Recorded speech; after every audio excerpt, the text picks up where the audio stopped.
हुए ट्रैवल करते हुए एक खेत के अंदर आ चुके हैं और सर से बात करते हैं। आपका नाम? मेरा नाम सिरिंग संपल है सर।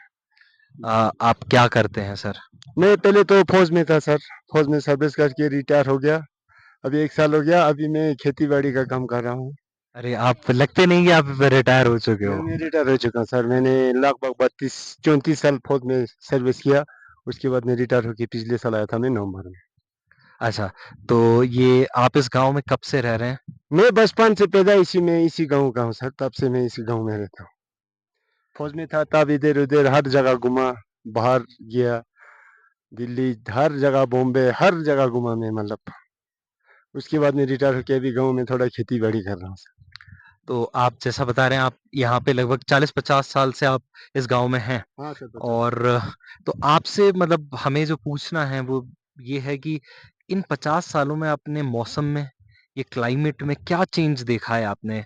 और आपको क्या लगता है कि क्या इन 30, 40, 50 साल में आपकी किस तरह का आपको अनुभव रहा है, एक्सपीरियंस रहा है? क्लेमेंट के बारे में तो सर, पहले जमाने में तो बहुत सारे बर्फ गिरते थे। यहाँ आदमी अंदर से बाहर निकलना मुश्किल हो जाता। पूरा पहाड़ बर्फ से ढके रहते थे। अभी कुछ साल से, लगभग हो गया 5-10 साल से, तो क्लेमेंट बिल्कुल ऐसे फास्ट चेंज हो रहा है। गर्मी बढ़ रहा है। अभी देखो, खेती समय से पहले पीला हो जाता है सर। नहीं तो हमारा 7वां महीना होता है, अगस्त लास्ट में ही, सितंबर में हमारा ये कटिंग होता है। अभी उससे पहले करना पड़ेगा, क्योंकि पक जाता है, गर्मी ज्यादा बढ़ गया। इसीलिए ग्लेशियर बिल्कुल खत्म हो गया। अभी बर्फ आपको देखने को नहीं मिलेगा कहीं पहाड़ियों में, देखो।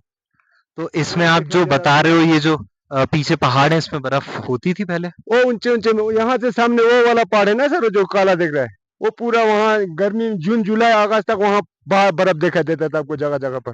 अभी एक दाना पर बर्फ दिखाई नहीं दे रहा है।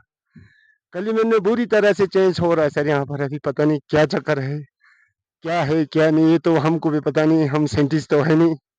इसीलिए, क्योंकि लोग तो बोलते हैं यहाँ टूरिज्म, ये गाड़ियाँ, ये वो ज्यादा हो जाता है, तब जाके कलिमन में चेंजिंग आ जाता है। इसीलिए कलिमन का तो बहुत ज्यादा फास्ट हो रहा है सर हमारे यहाँ चेंज। तो ये आपके खेत हैं जैसा आप बता रहे हैं, हाँ, ये ये गेहूँ आप शायद लगा रहे हैं इसमें? ये जी। तो इसमें आप क्या और बताना चाहते हैं कि मतलब इसकी फसल में क्या इम्पैक्ट पड़ रहा है? गेहूँ है, ये नीचे मैं देख पा रहा हूँ मटर के वो है, मटर। तो इस क्लाइमेट चेंज की वजह से आपको क्या लग रहा है इसमें क्या चेंजेस आ रहा है आपके एग्रीकल्चर में, आपकी खेती किसानी में भी क्या असर ये क्रिएट कर रहा है? अभी समय से पहले पक जाता तो गेहूं जितना बड़ा फूलना चाहिए उतना होता नहीं सब। जब कटिंग करके जब ये सूख जाता तो सूखड़ा हुआ सा अच्छे दाने नहीं निकलते हैं। पहले थे बर्फ से पानी खूब आता था, अभी पानी भी आता ही नहीं सर हमारे यहाँ। तो सिर्फ चश्मा के वजह, चश्मा है उसी से तालाब बना के उसमें पानी इकट्ठे करके, एक एक दो गार इकट्ठे होकर के पानी डालते हैं इन खेतियों में। शाम को जाके पानी बंद करेगा वहां पर जो तालाब बना है, और सुबह वहां से खोल के लाके सब खेतियों में अपना अपना बांध के हर रोज दो दो गार को पानी मिलता है। उसकी इसी वजह से चलता है ना। पहले जमाने में बर्फ बहुत गिरता था, पानी की कोई कमी नहीं होता था, हर चीज का बढ़िया था सब। अभी तो इतना वो नहीं लग रहा ये जो आप बता रहे हैं, ये जो चश्मा करके आप जो चीज़ है। हाँ। बता रहे हैं, तो ये पानी को इकट्ठा करना, संरक्षित करने के लिए हम्म। ये आप लोगों ने खुद की तरफ से, कम्युनिटी की तरफ से बनाया हुआ है। तालाब हमको लेओ करके एक डिपार्टमेंट था सब, उसने हमें बहुत अच्छा तालाब बना के दिया है। उसी के बाल पर अभी हमारा खेती जितना भी है, उसी तालाब के वजह से हमारा खेत चलता है। हमारा गेहूं का जो भी पानी हो, उसी लेहो ने दिया हुआ, उस तालाब के वजह से हमारा चलता है। बाकी है छोटे मोटे जो पुराने जमाने के बने हुए, वो इतना खास है नहीं सब। और रूरल उसने वाटरशीट बोल के एक डिपार्टमेंट था, उसने एक बनाया था। जब 2010 में बाढ़ आया था, तो उस बाढ़ में पूरा दबा दिया, वो पूरा तालाब बेकार हो गया। नहीं तो बहुत बड़ा तालाब बनाया था, वो पूरा बेकार हो गया सर हमारा।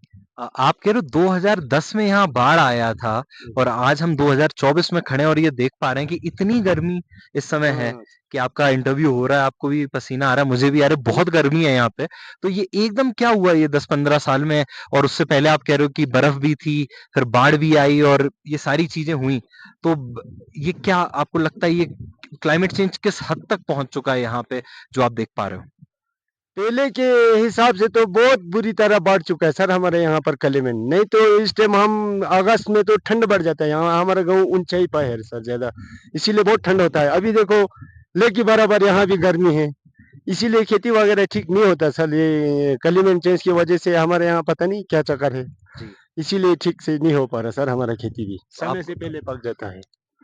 और आप ये भी बता पा रहे हैं कि लास्ट 15, 20, 25, 30 सालों में आपने अनुभव किया है कि टेम्परेचर भी यहाँ पे उतना ही राइज़ हुआ है, हाँ तो सर। गर्मी ज़्यादा हो गई है। सर्दी में क्या असर आया? जो सर्दी के महीने होते हैं, क्या वो कम हुए हैं?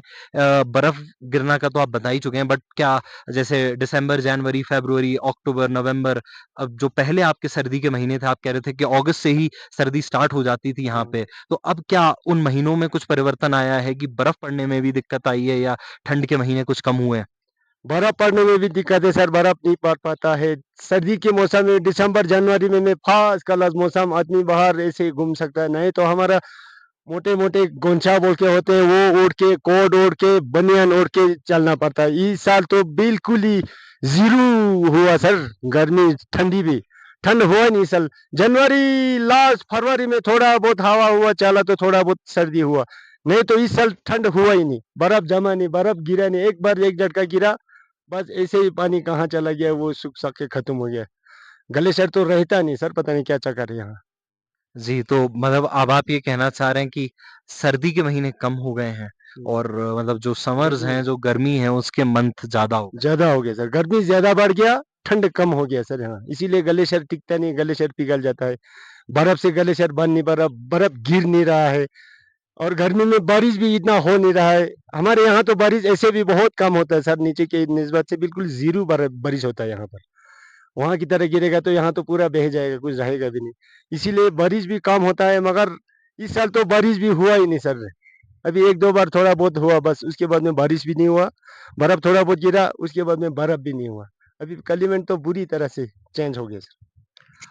एक आखिरी सवाल आपसे, आपकी अ, मतलब आप कह रहे हो कि खेती में भी असर हुआ है, बाकी चीज़ों में भी असर हुआ है, लेकिन आपकी ज़िंदगी पे क्लाइमेट चेंज ने कोई आपको लगता है कि एक असर किया हो कि आपको कोई उसकी वजह से आप खुद रोज़मर्रा की ज़िंदगी में कोई असर आप देख पा रहे हो क्लाइमेट चेंज की वजह से? क्लाइमेट चेंज की वजह से क्या बताएं सर, बीमारियां बीमारियां पता नहीं क्या क्या हो रहा है आजकल, इसी क्लाइमेट के वजह से होगा। नहीं तो पहले कोई इतना बीमारी नहीं होता था, ऐसे डॉक्टर कहाँ होता था से यहाँ लद्दाख में कुछ नहीं था। कोई बीमार नहीं था, बीमार होता तो अपना घर में ही अपना इलाज देसी वो दवाई खा खू के अपना खत्म हो जाता था।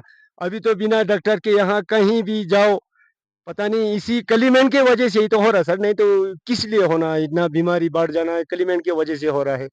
बारिश से हो नहीं रहा, बर्फ गिर नहीं रहा, धूप आ रहा है, धूल उड़ रहा है, इसी की वजह से तो आदमियों को बीमारी अजीब अजीब हर एक किस्म के बीमार हो रहा है। यही क्लाइमेट की वजह से ही हो रहा है सर ये सब कुछ। चलिए, आपने हमें समय दिया, बहुत-बहुत धन्यवाद। Uh, thank you sir, thank you. आपको हमारे यहाँ आने के लिए जी, welcome. Thank you so much. तो हम जैसा कि देख पा रहे हैं कि उमला गाँव के हम एक किसान से बात कर रहे थे और क्लाइमेट चेंज ने ना सिर्फ़ उनकी खेती-बाड़ी पे असर किया हुआ है, लेकिन क्लाइमेट चेंज ने उनकी रोज़मर्रा की ज़िंदगी में भी असर किया हुआ है। हम आपको इसी प्रकार की द हिडन क्लाइमेट स्टोरीज़ लाते रहेंगे, द क्लाइमेट क्रॉनिकल्स पर।